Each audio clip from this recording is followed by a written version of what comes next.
What if I tell you, even if we achieve 80% of our vaccination target, we are still far away from herd immunity? How soon can we go back to pre-COVID times and live our lives as per normal? Let's analyze.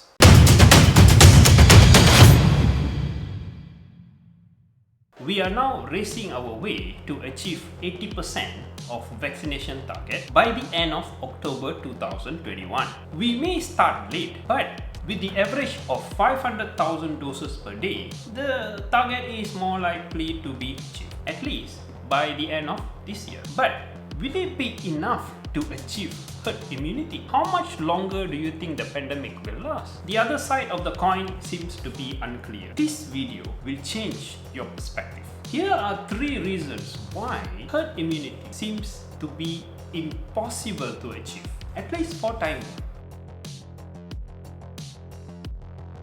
While the rich nations muscle their way to get their hands on the vaccinations, the developing nations and also the economically deprived nations continue to struggle with the pandemic. As you can see, there is an uneven vaccination around the world. The rich nations has mostly achieved more than 60% of their population vaccinated, whereby developing nations and also economically derived nations like Africa are not likely to do so at this point of time.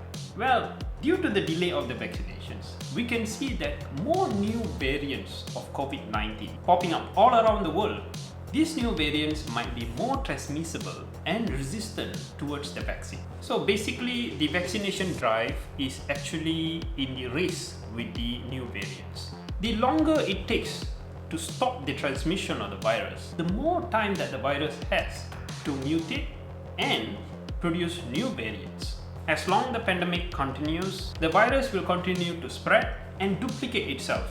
So, if you want to stop these variants, we need to stop the spread of virus. Of course, the vaccines will still protect against all variants. But the problem is, we are not getting our vaccination around the world fast enough. The rise of variants is actually a signal that the pandemic is not over yet. So, jangan nak relax dulu. As we speak, nearly 32% of the world's population already received at least 1 dose of vaccination, and 24% of them are fully vaccinated. 4.9 billion doses have been administered globally, and with the inoculation rate of 35 million doses per day. But the sad thing is, only 1.4% of people in low-income countries have received 1 dose. So the virus is still spreading, new variants are still coming up, and the vaccination drive has a very slow progress around the world. So this is the first reason why it is believed that herd immunity is still far away. WHO is deeply concerned about the impact the pandemic will have on other health services, especially for children. Although lower than the adults, studies show that children and teenagers can be infected with COVID-19 and they can spread the virus to others. According to CDC, their rates of infections, although it is slightly lower than the adults, but it is still comparable. In some settings, higher than the adult, the kids. So similar to adults, they can also spread the virus, although they do not have any symptoms. So, with the transmissibility factor, how sure are we that new variants could not emerge in the future?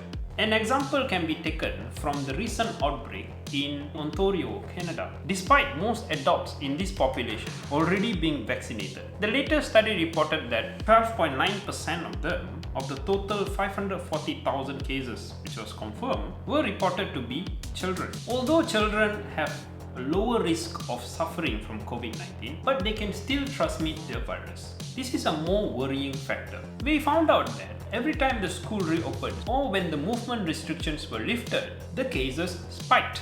In conclusion, delaying vaccination for COVID-19 in children is one of the factors that will deter us from achieving herd immunity.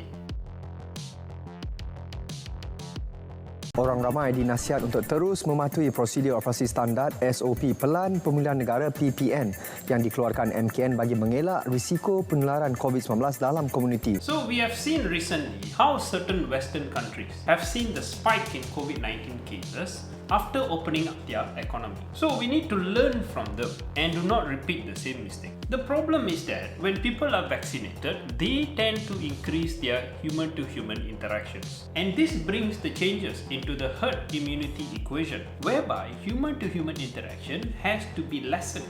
The virus is still mutating. It does not matter whether the host is vaccinated or yet to be vaccinated. So, although fully vaccinated, the individual can still get infected and transmit the virus, especially to the one who are not being vaccinated yet. So, this comes to whether we are safe or we are safer mentality. Does just because I have double dose vaccination, am I safe or am I safer? On the 6th of August, the Health Ministry did caution the nation on relaxing the SOP, especially for the ones who are fully vaccinated. But we still do not want to accept the fact that being vaccinated is not being bulletproof. So the humans free my soul instinct will kick in once the economy reopens. Everybody wants to be free.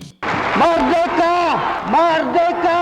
Merdeka! So they will increase the human interaction, there is no social distancing involved, and worse, the usage of masks might not be mandatory anymore. Tak payahlah pakai mask, kan dah dua-dua sudah.